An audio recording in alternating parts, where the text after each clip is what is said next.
So New Orleans is a wild place that has interesting things for everyone. Tons of history, sights to see, things to do, culture, art, jazz, nature, hot sauce, balconies, haunted places, epic food, and of course, Bourbon Street. If I were to ever have a bachelor party, that would definitely be the place I would have it. But I guess I would need to find a wife first.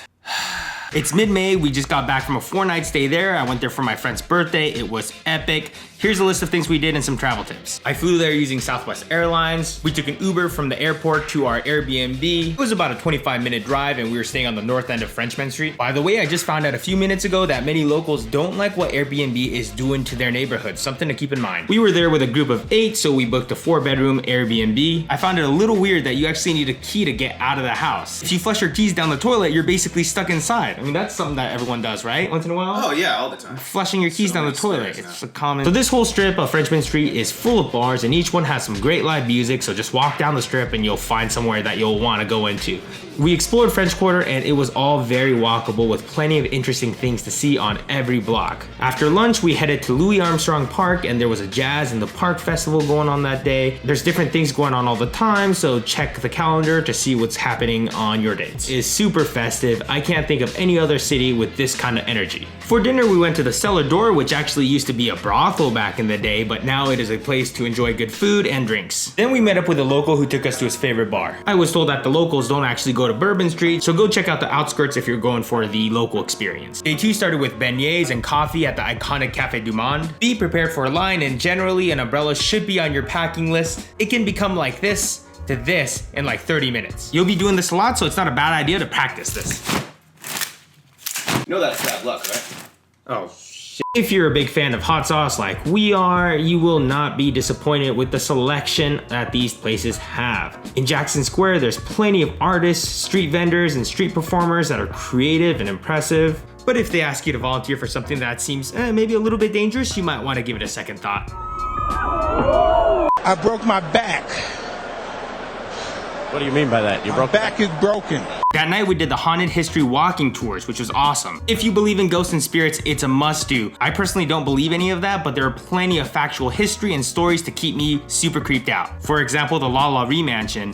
Don't look it up if you have a weak stomach. Halfway through the tour, there's a pit stop at one of the oldest bars in town. People say it's haunted and it was built in the early 1700s. Day 3 was the swamp tour, which is probably what I was most excited about. They have a bus pickup option, but if you have your own mode of transportation, that can save you a couple dollars. So when we got there, we hopped onto a boat, saw some alligators, more alligators, and some more alligators. And I was actually super happy about that because I have been wanting to make an alligator friend for a very long time. There were also some pigs living in there, which I love. They're the most adorable creatures in the world, and randomly some raccoons living in there too, also known as trash pandas. They are also insanely adorable. If you've never done a swamp tour, I'd definitely suggest putting that on the list.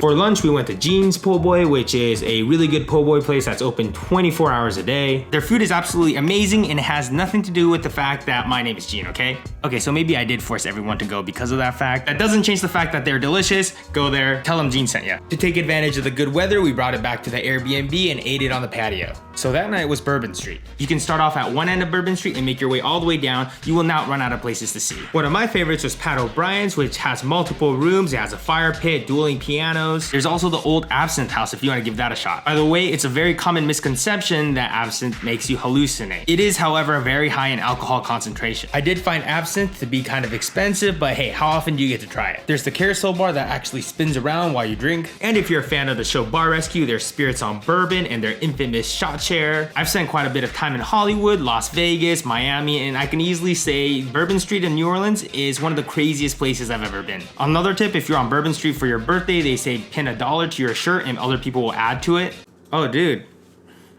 I'm missing a button. Has this button been missing the whole time? Dude, my shirt's been undone the whole time. Should I change my shirt? Dude, no one gives a shit.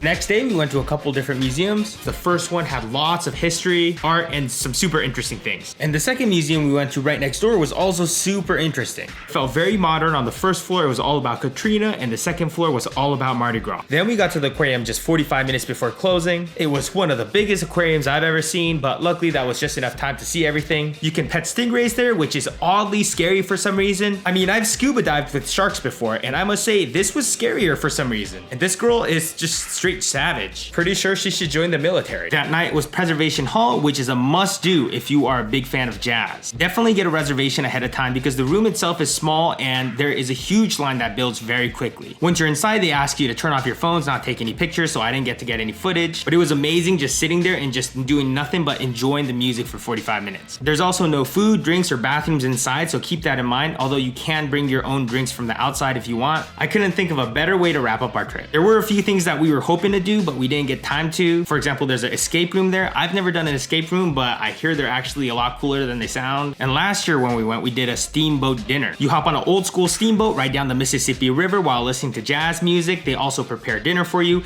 It's as awesome as it sounds. As for transportation, aside from the bus we took to the swamp, everything else was Uber/Lyft and walking. If you don't know what Uber or Lyft is, it's basically a taxi, but much cheaper and from the century. If you sign up with either one of my promo codes here, then I believe you get your first ride free, and I will also get a ride free, so thank you. When it comes to eating there, all the places are really good. You should try alligator, gumbo, jambalaya, oysters. Acme Oyster House is a very popular spot, but a local told us that there's plenty of other options that serve just as good oysters. Acme Oyster House can get pretty packed, so just know you have other options. Also, thanks for watching these videos, guys. I just woke up this morning to 1,000 subscribers, and it's kind of crazy to know that people actually watch this stuff. See you guys on the next one. Happy